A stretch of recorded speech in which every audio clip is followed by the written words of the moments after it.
ಸಭೆಯಲ್ಲಿ ಅನೇಕ ವಿಚಾರದ ಬಗ್ಗೆ ಚರ್ಚೆ ಮಾಡಿದ್ದೇವೆ. ಸರ್ಕಾರ ಭ್ರಷ್ಟಾಚಾರ ದುರಾಡಳಿತ ಮಾಡ್ತಿದೆ. ಯಾವೆಲ್ಲ ವಿಚಾರವನ್ನ ಚರ್ಚೆ ಮಾಡಬೇಕು ಅನ್ನೋದ್ರ ಬಗ್ಗೆ ಇವತ್ತಿನ ಸಭೆಯಲ್ಲಿ ಚರ್ಚೆ ಆಗಿದೆ ಅಂಥೇಳಿ ಸಭೆಯಾದ ಬಳಿಕ ನಿಖಿಲ್ ಕುಮಾರಸ್ವಾಮಿ ಹೇಳಿಕೆಯನ್ನು ಕೊಟ್ಟಿದ್ದಾರೆ. ಇನ್ನು ಇದರ ಜೊತೆಗೆ ಸಂಸತ್ ಕಲಾಪ ಇರುವ ಕಾರಣಕ್ಕಾಗಿ ಕುಮಾರಸ್ವಾಮಿ ಅವರು ಸಭೆಗೆ ಬಂದಿಲ್ಲ. ಸರ್ಕಾರಕ್ಕೆ ಅಧಿವೇಶನದಲ್ಲಿ ಹಲವಾರು ಪ್ರಶ್ನೆಯನ್ನು ಇಡ್ತೀವಿ ಅಂತ ಬೆಂಗಳೂರಿನಲ್ಲಿ ಜೆಡಿಎಸ್ನ ನಿಖಿಲ್ ಕುಮಾರಸ್ವಾಮಿ ಹೇಳಿಕೆಯನ್ನು ಕೊಟ್ಟಿದ್ದಾರೆ. ಇವತ್ತಿನ ಸಮನ್ವಯ ಸಭೆ ಇದೆ. ಬಿಜೆಪಿ ಹಾಗೂ ಜೆಡಿಎಸ್ ಸೇರಿ ಎರಡು ಪಕ್ಷದ ನಾಯಕರು ಇವತ್ತು ಮಹತ್ವದ ಸಭೆಯನ್ನು ಮಾಡಿದರು.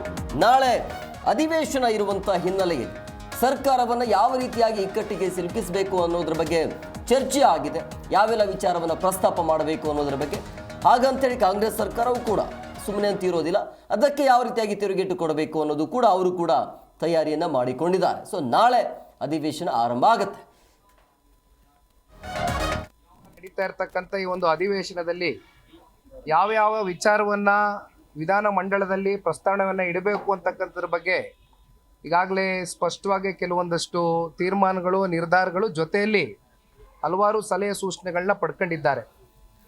ಆ ಹಿನ್ನೆಲೆಯಲ್ಲಿ ಇವತ್ತು ಸಾಮಾನ್ಯವಾಗಿ ಸನ್ಮಾನ್ಯ ಕುಮಾರಣ್ಣ ಅವರು ಈ ಒಂದು ಸಮನ್ವಯ ಸಭೆಗೆ ಬರಬೇಕಾಗಿತ್ತು.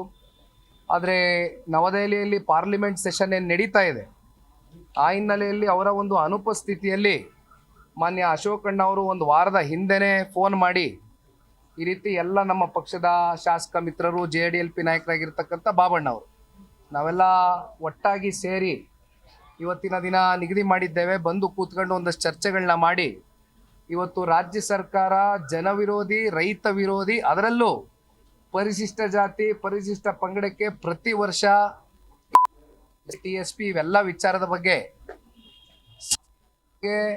ವಿಧಾನ ಮಂಡಲದಲ್ಲಿ ಚರ್ಚೆ ಮಾಡ್ತಕ್ಕಂಥದಕ್ಕೆ ಒಂದು ಅವಕಾಶ ಏನಿದೆ, ಇವೆಲ್ಲವನ್ನ ಪರಿಗಣನೆಗೆ ತಗೊಂಡು ಎರಡು ಪಕ್ಷದ ನಾಯಕರು ಸಾಕಷ್ಟು ಚರ್ಚೆಯನ್ನ ಮಾಡಿದ್ದಾರೆ. ಬಹುಶಃ ನಾಳೆಯಿಂದ ಶುರು ಆಗ್ತಾ ಇರತಕ್ಕಂಥ ಅಧಿವೇಶನದಲ್ಲಿ ಸರ್ಕಾರಕ್ಕೆ ಹಲವಾರು ಪ್ರಶ್ನೆಗಳನ್ನ ಇಡುವ ಮೂಲಕ ಸರ್ಕಾರಕ್ಕೆ ಒಂದು ಇಕ್ಕಟ್ಟಿನ ಪರಿಸ್ಥಿತಿಯನ್ನ ಸೃಷ್ಟಿ ಮಾಡ್ತಕ್ಕಂಥದಕ್ಕೆ ಎರಡು ಪಕ್ಷದ ನಾಯಕರುಗಳು ಈಗಾಗಲೇ ಸಜ್ಜಾಗಿದ್ದಾರೆ.